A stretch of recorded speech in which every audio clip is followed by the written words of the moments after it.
Hello, welcome back to ARTS2816. This is the Week 8 lecture on financialization and the rise of debt. Before that, though, here are some administration announcements. Firstly, the online tutorials last week went very well. It was lovely to hear your voices, to see some of your faces. If you weren't able to make your tutorial, or even if you were, please make a special effort to come to this week's and the two remaining tutorials after that. The online classes, I think, are much more important in the new conditions that we're all operating under. They're a key opportunity for you guys to ask questions, to get clarification about the material. And more importantly, the only real opportunity you have to articulate your ideas, to articulate your opinions, and to get challenged on those opinions, to get feedback on those opinions from one another and from me, and to develop your ideas in real time. If you cannot attend, please feel free to email me and I'll send you alternate tasks. The tutorials will be held as ever at 2 o'clock, 3 o'clock, and 4 o'clock on Tuesday, as well as the midnight tutorial for everyone in the Northern Hemisphere.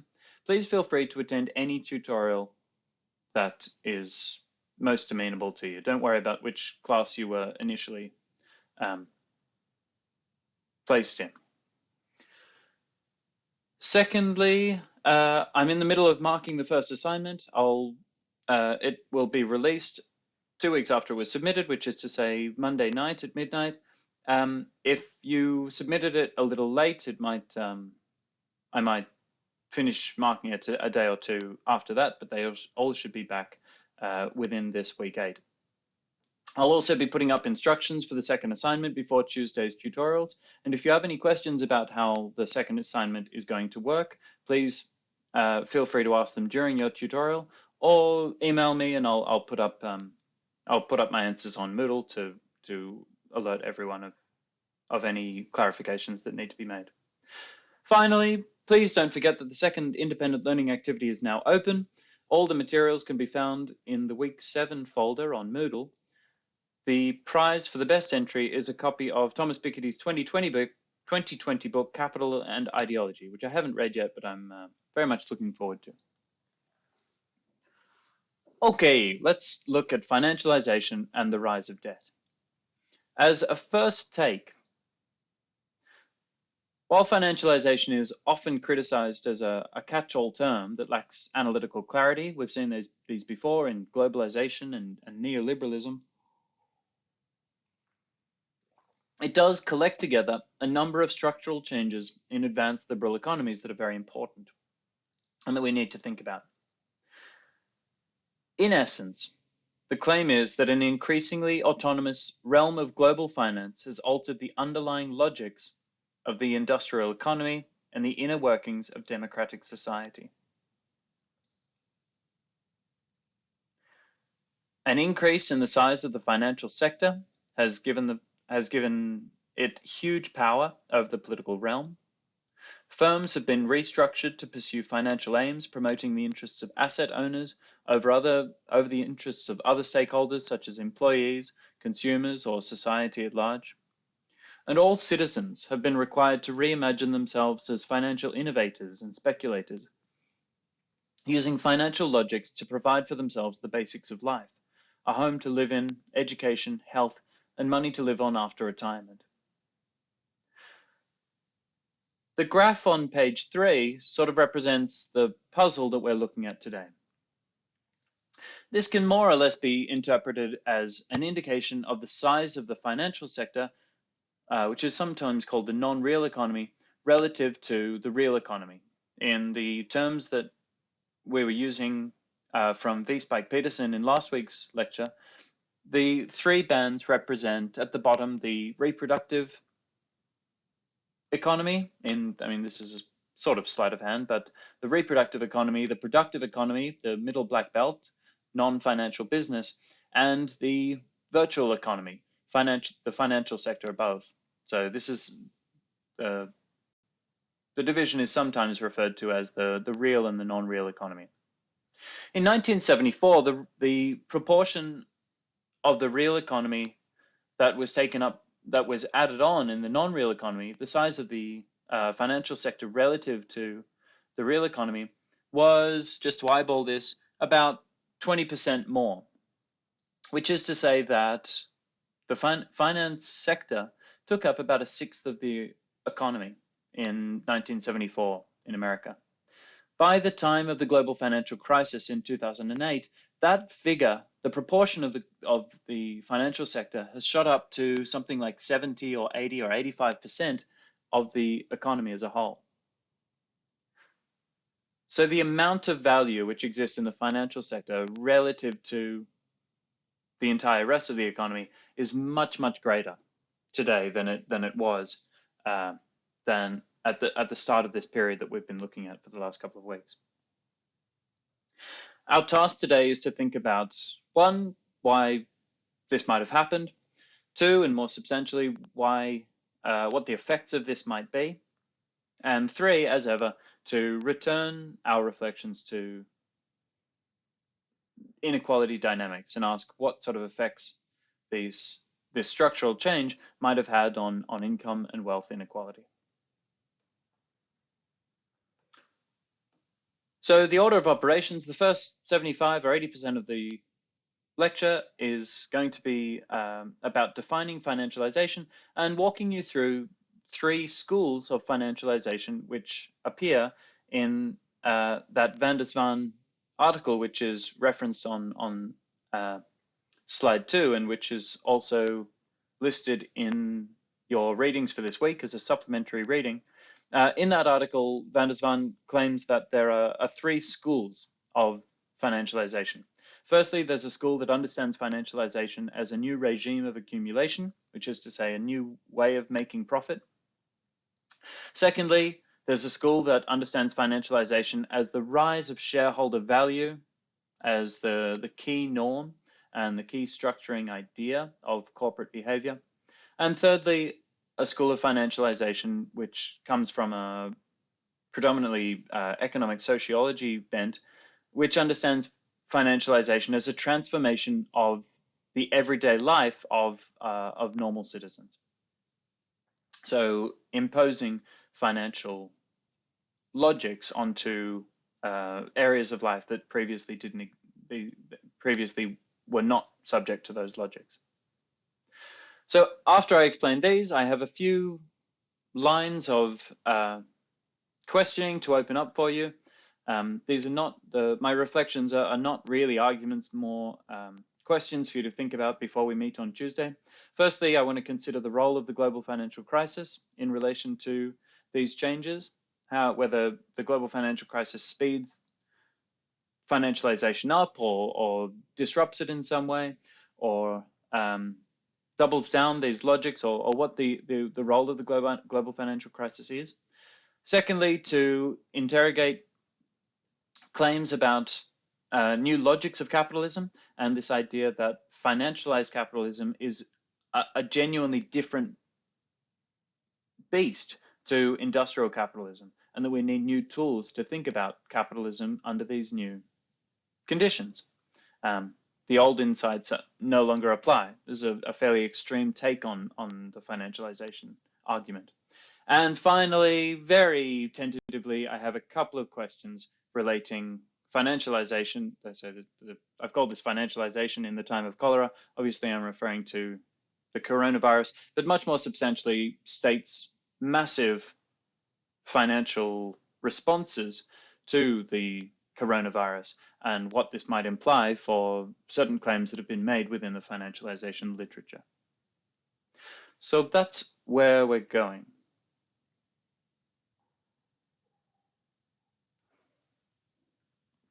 Let's start, I'm on slide 6, with financialization as a new regime of accumulation. This school defines financialization as a pattern of accumulation in which profits accrue primarily through financial channels rather than through trade and commodity production. Taken from Krippner, 2005. So how does profit accrue within commodity production? Well, if we think back to the Marxist lecture, there's a cycle of capital. Firstly, you take some money, take a bundle of money, and you invested. What do we mean by invest? Well, you get some raw resources, you get some machines, you get some labor, you buy some labor on the market, and you mix these things together in a factory, say. And by mixing these three things together, you produce a commodity, say vacuum cleaners.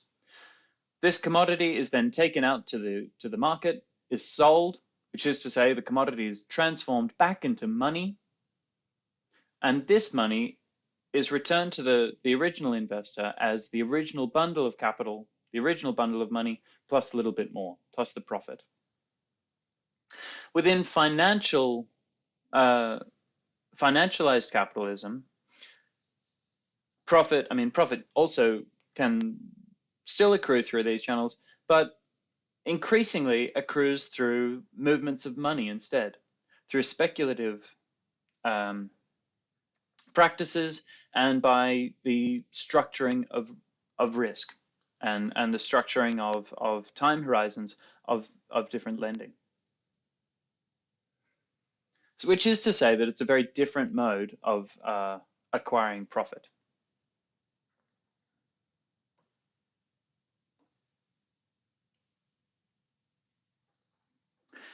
So the first way of thinking about this school is to say that it's simply an empirical observation of how American corporations have been acting since the 1970s.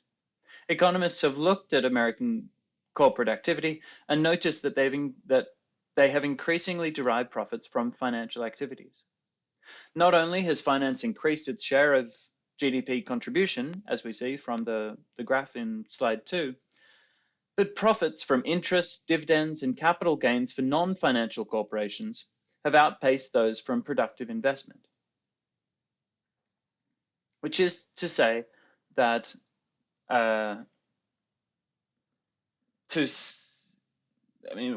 way of interpreting that claim is to say that if you had a bundle of capital, if you invested it in the financial sector, you would get better returns than you would for investing within a productive firm. We've also seen the movement of firms that traditionally would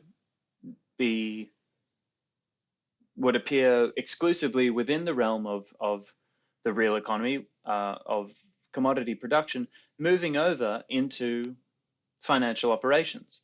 So Carmo et al., a 2017 study of earnings by Toyota, Volkswagen, General Motors, Hyundai, and Ford claimed that profits from financial activities of these companies were proportionally higher than profits from productive activities in all 5 automakers analyzed. So the financial activities in these companies returned higher rates than the productive activities within these companies. Even more interestingly, 1 or 2 of these companies, according to that same paper, actually gained more money from their financial operations than they did from making and selling cars in a few years. Either I can't remember whether it's just before the global financial crisis or just in the years just after the financial crisis. But this is a weird new change. Interestingly, alongside the growth of the financial sector and the claims that the empirical observations that I've just made, non-financial firms have increased their payments to the financial sector as a result of things like interest payments, paying interest on borrowing money, dividend payments, and share buybacks. The result of this has been a crowding out of capital for non-financial firms for productive investment. So because profits have been so high within the financial sector, investment has been harder to capital to invest in productive sector in the real economy has been harder to come by. So even though there's been an increase in the financial sector, and we would expect that borrowing would be easier as a result for productive investment, actually the opposite has occurred. Why? Because profits are better in the financial sector. So this is sort of perverse and interesting. In order to understand some of why this has happened, I think it's important to look within one of the key changes of lending practices within the financial sector today. In particular, we need to understand the originate, securitize, rate, and distribute model of lending that proliferates in today's financial system. I'm going to explain this for 6 or 7 minutes. It's going to sound a bit technical, but it's very important. So we're looking at the originate, securitize, rate, and distribute model of lending. Traditionally, by the way, I'm going to explain this in relation to home loan lending, and in particular subprime home loan lending.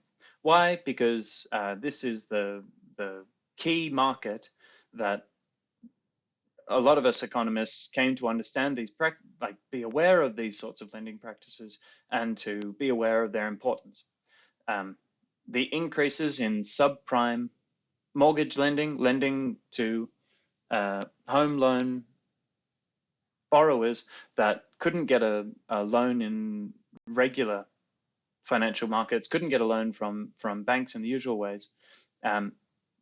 The increases in subprime mortgage lending within the United States was a key factor in the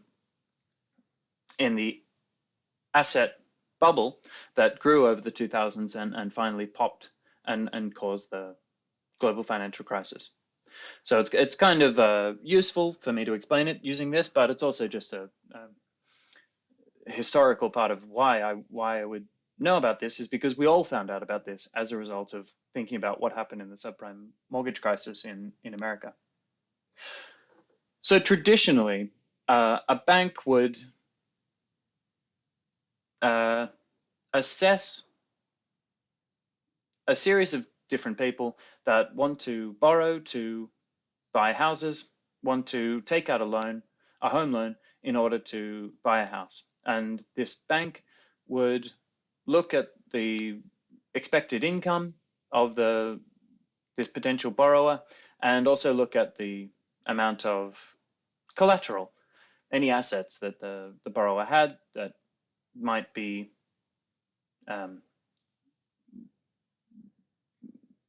taken if the borrower failed to pay back their home loan. And the bank would get very good at making these assessments over time, and would hold these loans over the 20 or 30 year period in which they existed, would hold a home loan until it was paid off by the borrower. Within an originate, securitize, rate, and distribute model, the bank doesn't hold on to the home loan for the life of the debt. Instead, they sell it on to a trust. So I'm going to visualize. I've drawn this, sketch this out for you because I think a visual would be good. I could have put it in a slide, I guess, but that would be too simple. So here is a series of home loans which banks create. And instead of holding on to them for the life of the home loan for 30 years, they sell them on to a trust which puts all these home loans together in a special purpose vehicle, a sort of bucket. So think of the home loans as an income stream. Every month, the households pay their mortgage bills, and these pay into this special purpose vehicle. The special purpose vehicle, from this pool of debt streams, produces a set of mortgage-backed securities. These mortgage-backed securities operate essentially like bonds. You buy the asset, and it pays you a stream of income into the future. So I might buy a security today for $100, and every year for 10 years, the security pays me let's say for 10 years, let's say, pays me $15 every year. So at the end of 10 years, I have $150. I get interest paid for not having access to my money, not being able to invest it somewhere else, and for accepting the risk that for some reason this security will stop paying me. The value of these securities are not related to the individual loans, but rather to the debt stream of all the loans together. The securities are not being paid out from one loan equals one security. Rather, all the loans are being bundled together in this big bucket within the special purpose vehicle, and the special purpose vehicle is then paying off its own debt streams of this new financial product, the security. But surely some of the home loans won't pay off. Let's say 2 or 3% of home loan borrowers won't be able to make their payments. I have no idea what a normal rate is, but let's just say 2 or 3% is sort of a normal rate. That sounds very high to me, but we'll just go with it. To manage this, within the new set of assets, the mortgage-backed securities get tranched. Here's the visualization of this tranching process. The first set of securities get paid off first. So once in each period, once money comes in from the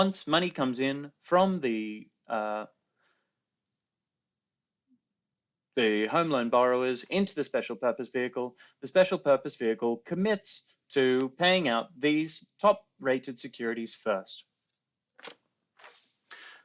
They are not very risky at all. They're rated AAA, which is to say that it's extremely unlikely that the special purpose vehicle will not have sufficient funds from the loan repayments not to pay these securities.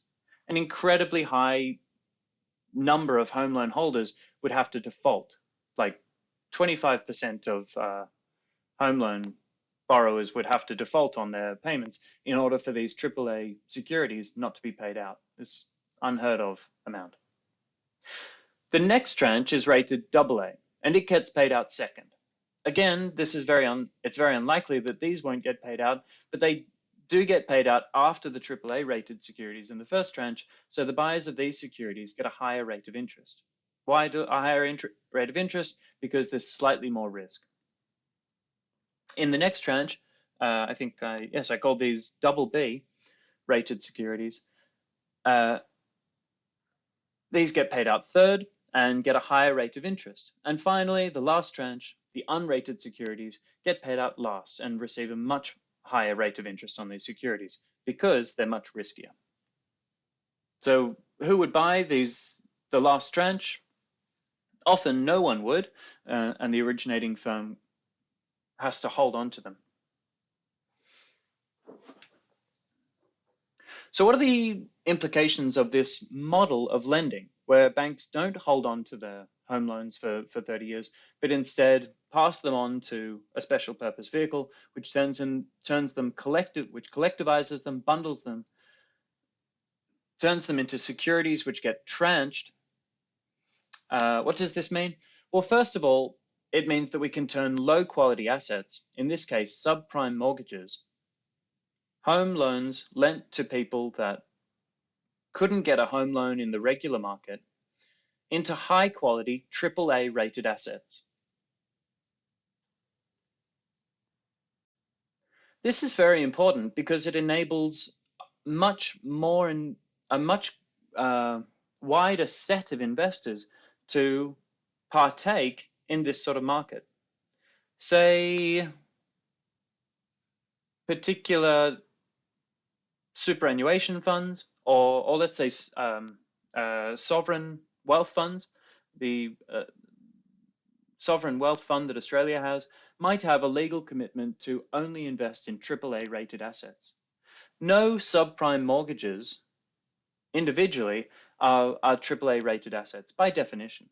However, once we bundle them together and securitize them, some of the securities, this new financial product that's being created out of a whole bundle of subprime mortgages put together, some of the securities might be rated AAA and might be reasonably rated AAA because it's so unlikely that they won't be paid out.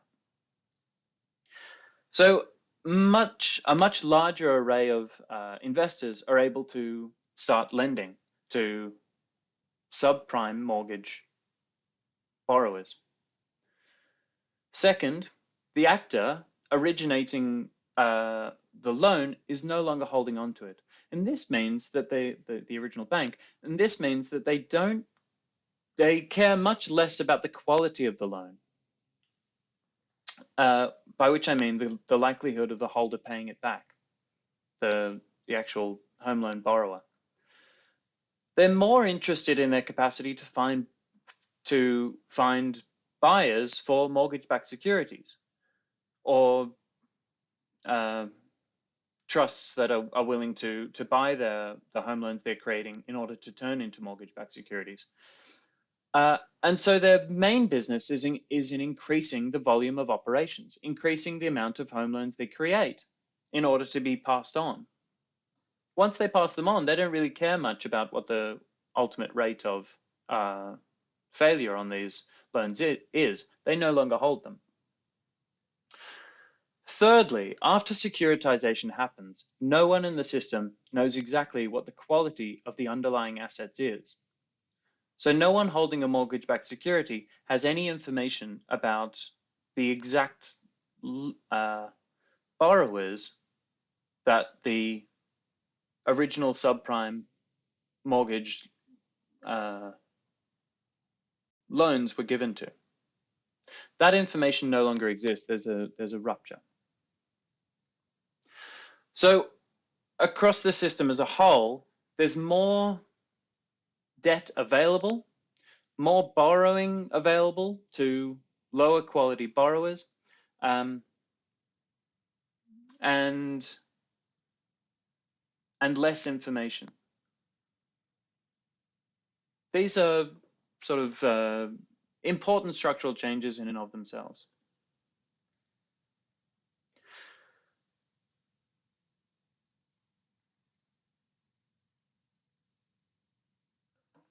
In terms of the distributional or inequality effects of these changes, the rise in the size of finance and the changes in the particular modes of finance, the first thing I think we can say is that there's an empowerment of those individuals and institutions that derive their incomes from financial asset transactions. What Ricardo might have called rentiers. Remember back in week 2, Ricardo is very concerned that landowners have no particular contribution that they make, no productive contribution that they make, that they accrue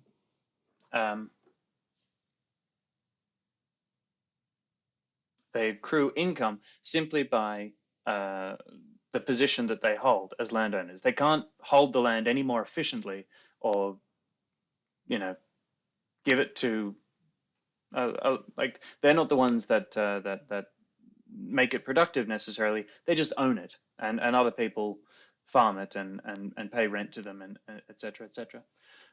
Likewise, well, there is the rise of a rentier class within the financial sector as the financial sector gets much bigger. So this is an important distributional inequality effect. This is going to be an important later. It might seem insignificant at the moment. Secondly, we might say that the increases in incomes of finance owners and financial institutions have come at the expense of wage earners and households.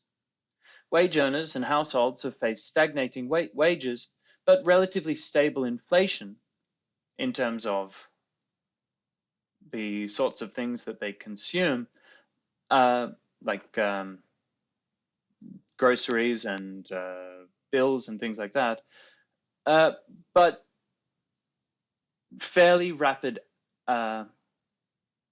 asset inflation, which is to say the price of things like houses have gone up very substantially, and the price of a house, the price of an average house relative to the average wage today is much greater than it was 40 years ago.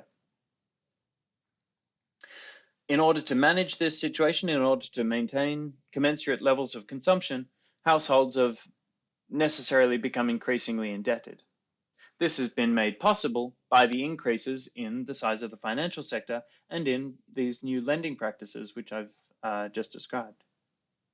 Eventually, of course, this reaches a tipping point where households start to default on their loans, on their home loans, on their private debt loans for consumption, their consumption loans, at above average rates, and things like the subprime mortgage crisis happen.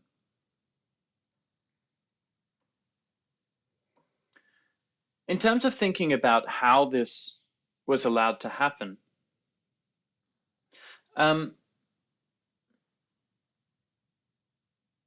there are a few schools. Firstly, there is a school which claims that the financialization of capitalism, the rise of finance, was a response to the US crisis of hegemony, which is to say, facing increased international competition and domestic demands for shareholder return, American companies moved to, wait a sec.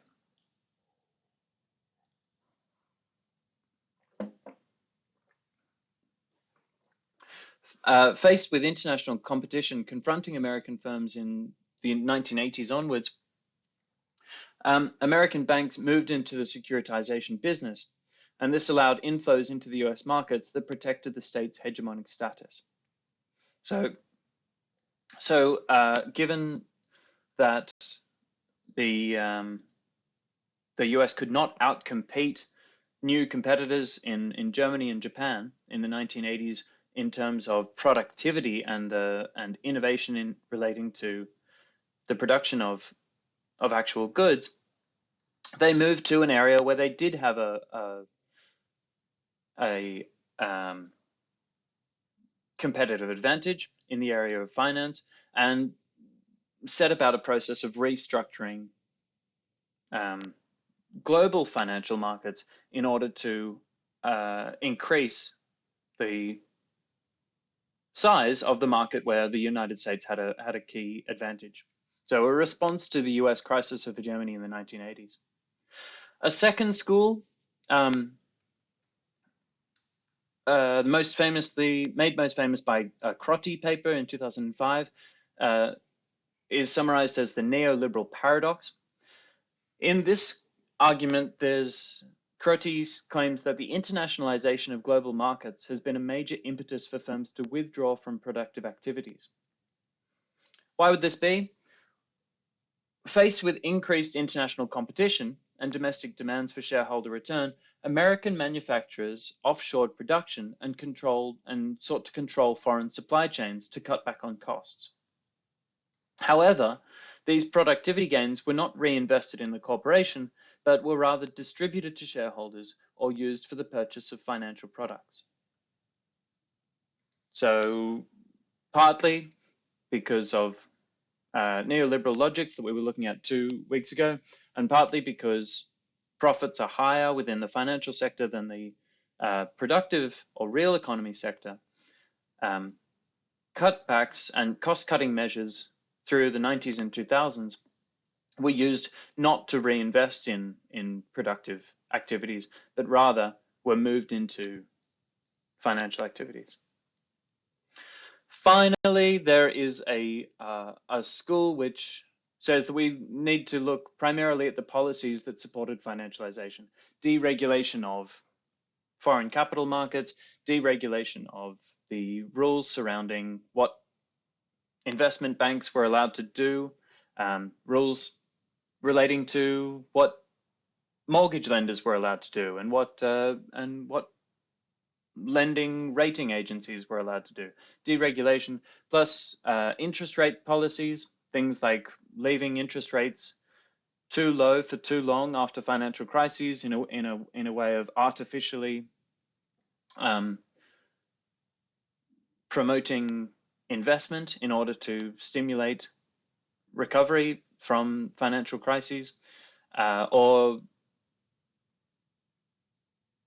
changes in monetary policy. This school has a particular interest in looking at how these policies functioned as a response to domestic distributional conflicts and balance of payments problems. So, for example, often missed in the historical accounts of the global financial crisis and the subprime mortgage markets are the significance of the Clinton and Bush Jr. administrations in trying to increase the capacity of ethnic minorities, Black and Latino communities, to get into the housing markets in order to enable disadvantaged communities to partake in the benefits of asset appreciation, in the benefits of house prices getting higher over time. Clinton, and then much more substantially Bush, tried to increase the ability of lower income earners to borrow. As a result, the sorts of bubble, I mean, this is not a lecture about the global financial crisis, but as a result, eventually bubbles were produced, and the way in which this increased lending occurred lent itself to the informational problems which I've described, and the increased capacity of the increased volatility of the financial sector as a whole, even as it got bigger as a proportion of the economy.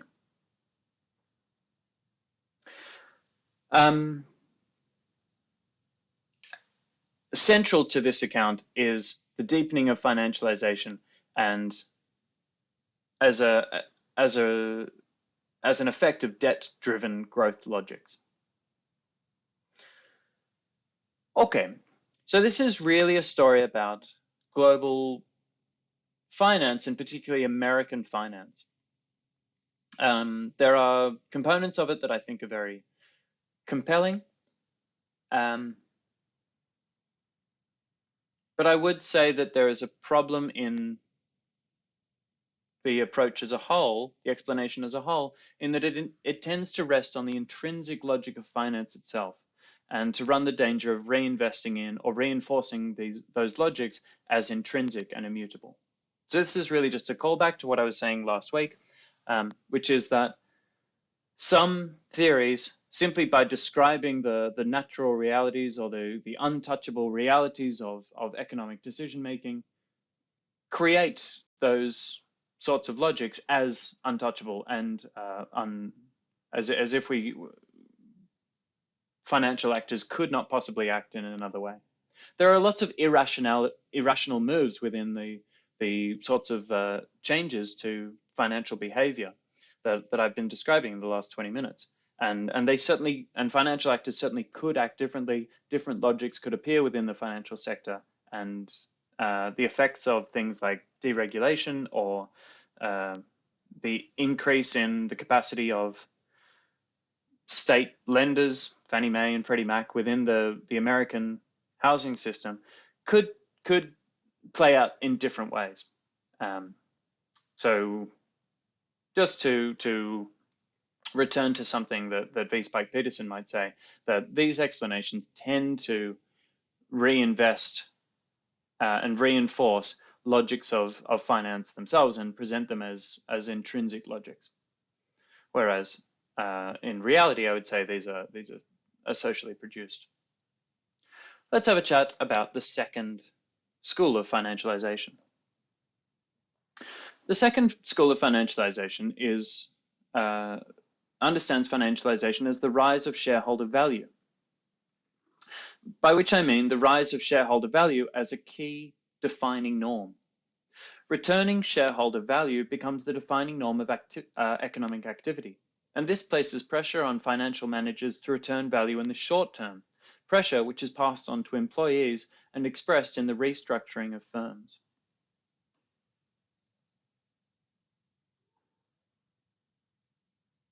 Historically, this claim is, again, that this was a particular idea that formed in the United States and spread to other states, as was spread across the world. It takes the increased financial orientation of non-financial corporations as its starting point, this initial observation, which I've already referred to, and asks how financial markets